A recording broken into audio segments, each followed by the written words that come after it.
ভালোবাসলে পরিবারের বিরুদ্ধে যেতে হয়। হ্যাঁ, এটা স্বার্থপরতা নয়। যদি আপনার মা বাবা নিজের সন্তানের মূল্য থেকে নিজের মান সম্মানের মূল্যকে বেশি ভাবে, তবে দুঃখিত, আপনার পরিবারই উল্টা স্বার্থপর। নিজের জন্য বাঁচতে শিখুন, অন্যকে খুশি করানোর জন্য নয়। নইলে আজ থেকে 7 বছর পর একই রুমে একা বসে ভাববেন নিজের জন্য বাঁচলাম কই। আপনার ভালোবাসা আপনার ভুল নয়। আপনার ভালোবাসার সঙ্গীকে জীবন সঙ্গী হিসেবে বেছে নেওয়ার অধিকার আপনার আছে। যদি আপনার সঠিক সিদ্ধান্তের জন্য আপনার পরিবার কষ্ট পায়, তবে ধৈর্য ধরুন। মানানোর জন্য আল্লাহর কাছে দোয়া করুন, অপেক্ষা করুন, তবে মানুষটাকে হারাতে দিবেন না। ভালোবাসার মানুষ একবার হারালে ইহকালে আর ফেরত পাবেন না। ভালোবাসলে লড়াই করতে হয়, চোখের পানি ফেলতে হয়। আফসোস নিয়ে 7 বছর বাঁচার থেকে ভালোবাসার মানুষটি হোক জন্ম জন্মান্তর। কথা দিয়ে কথা রাখতে পারলে সব ভালোবাসাই পূর্ণতা পায়। মানুষ তো কনফিউশনের অভাবে প্রিয় মানুষদেরকে হারিয়ে। যদি কখনো কাউকে ভালো লেগে যায়, তবে তাকে নিয়ে কখনো কনফিউশনে থাকবেন না। আর যদি কনফিউশন থেকেই যান, তবে সেটা ভালোবাসা নয়। টাকা পয়সা ধন সম্পত্তি একদিন না হয়েই যায়, কিন্তু ভালোবাসার মানুষ হারালে সেটা আর কখনোই ফেরত পাওয়া যায় না। আজকালকার মানুষরা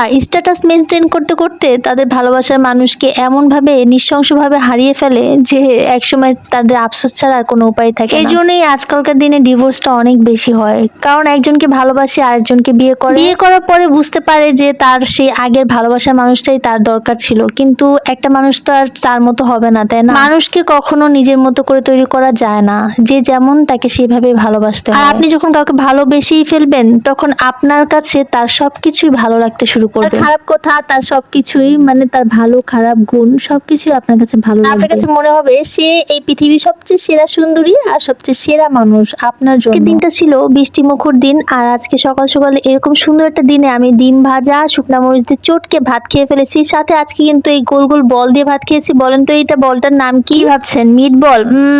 এটা কিন্তু মিট বল না, এইটা ছিল একটা হচ্ছে সয়াবিন। সয়াবিন আমরা রান্না করে খাই, অনেক বেশি মজা লাগে, আর এটা কিন্তু অনেক protein.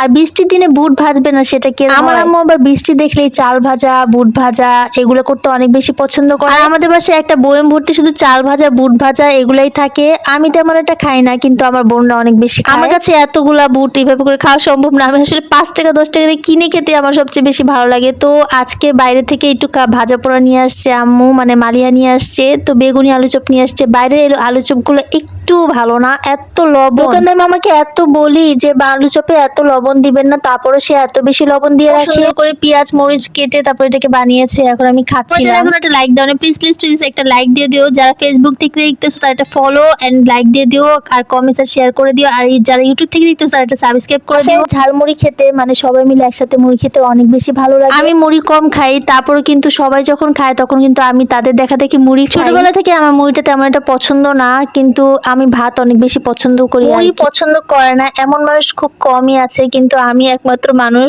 So guys, thanks for watching, tata.